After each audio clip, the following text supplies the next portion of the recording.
Hi everybody, this is Gad Saad. Some of you may remember that last weekend I posted my thoughts regarding Serena Williams' antics at the women's US Open final against Naomi Osaka. And that sad truth clip is approaching 90,000 views. And the day that I tweeted about the matter was my all-time record in terms of most reads or impressions on my Twitter feed, well over 2.5 million reads or impressions. But in any case, today I perhaps want to put the story to bed because there's actually a new analysis that was reported in the New York Times a couple of days ago by, let me see the gentleman's name. This is an article written by Christopher Clarey. Are women penalized more than men in tennis? Remember that Serena Williams had argued that it's due to racism and sexism and all sorts of ism that the world was conspiring against her, and the umpire is a real meanie Nazi. And so the best way to address these types of issues is to actually look at the data. I know that data and reality can be also racist and sexist when it goes against the victimology narrative, the I'm a victim, therefore I am, the collective Munchausen syndrome. But again, no better way to navigate through these issues than to let data be the one that serves as the ultimate arbiter. Before I discuss the data from tennis to establish whether men or women are penalized more, and again, remember that the contention of Serena Williams was that because she's a woman, she is penalized more. Let me refer back to some other data that speaks to rampant sexism. And this is stemming from, and I'd like you to go and check these out, the Sad Truth 52 and the Sad Truth 364. I'll put links to both of these previous episodes in the description section. I'll also put the link to the New York Times article wherein the tennis data was analyzed.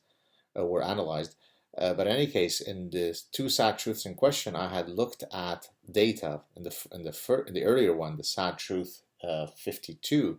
I had looked at data from the U.S. government looking at educational attainment across the two sexes because women are so mistreated in universities. It's so difficult for them to actually participate equally because of rampant patriarchy.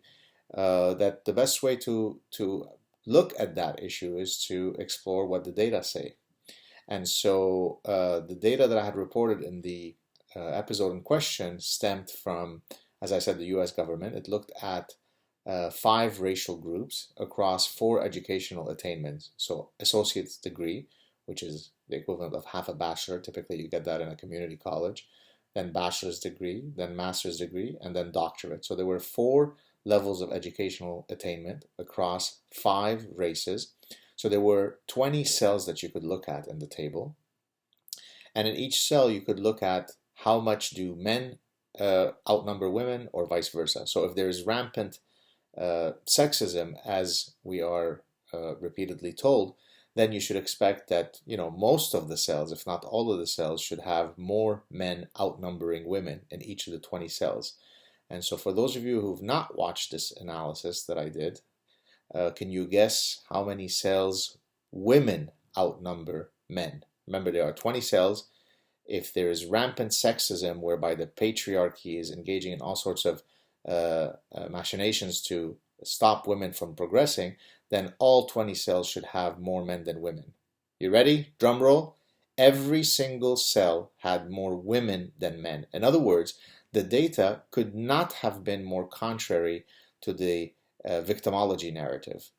So if there is rampant sexism, it is in the exact opposite direction of what we keep hearing. Men are the minority in universities in an extraordinarily profound way. Every single cell across all races and all educational categories, men are lesser than women.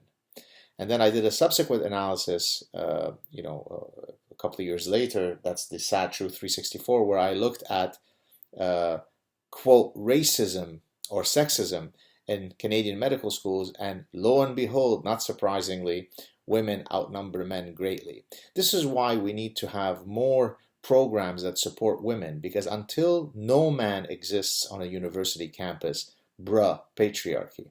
So now let's look at the data for the tennis, the tennis violations. So let me just start by reading the actual article. Serena Williams argued that she was the subject of a double standard when she was cited for verbal abuse by the chair umpire Carlos Ramos. Boy, that guy sounds like a real white supremacist Nazi, Carlos Ramos, during the United States Open women's final last Saturday. Quote, "There are men out there who do a lot worse than me, but because I'm a woman, you are going to take this away from me?" she protested to Brian Early, the tournament referee. That is not right.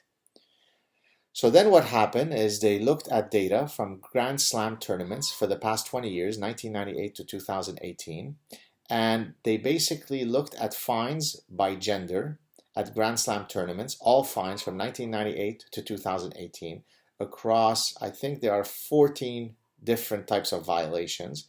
In nearly almost all of them, the only one actually, the main one that you don't get that is illegal coaching, where women outnumber men. But across the categories, men receive an outlandishly greater number of fines.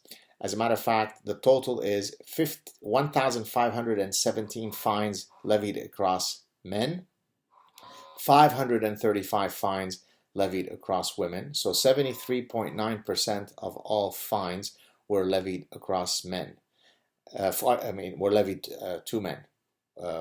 Now, so not only is Serena Williams just breathtakingly wrong, and she should be ashamed for levying the types of accusations that she did, she should actually stand up and apologize, because the data do not support her faux victim narrative.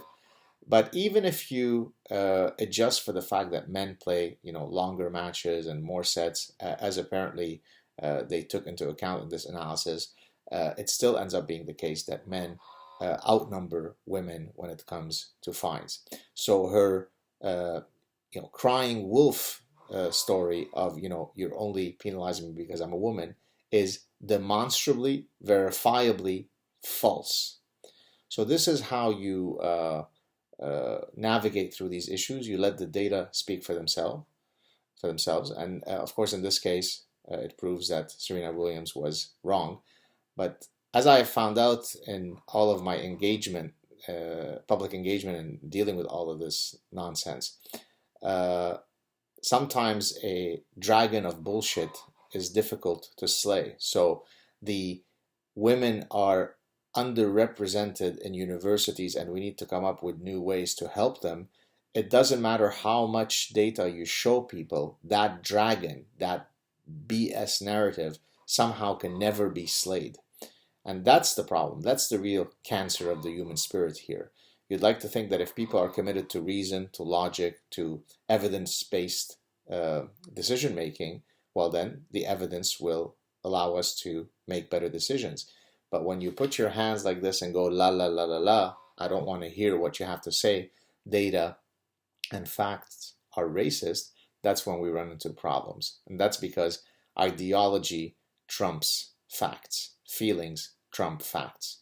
And one of the goals of my forthcoming book, which regrettably has hit a bit of an impasse for reasons that I may or may not discuss at some future time, reasons that have nothing to do with me, but hopefully these will be solved shortly. My forthcoming book will address all of this stuff, of course, under the general collective malady known as ostrich parasitic syndrome. So for those of you who are unfamiliar with that dreadful terminal disease of the human spirit, you might want to get caught up on some of my previous clips. So there you have it, folks. Don't let your ideology blind you to reality. Hope you're having a good Sunday. Talk to you soon. Cheers.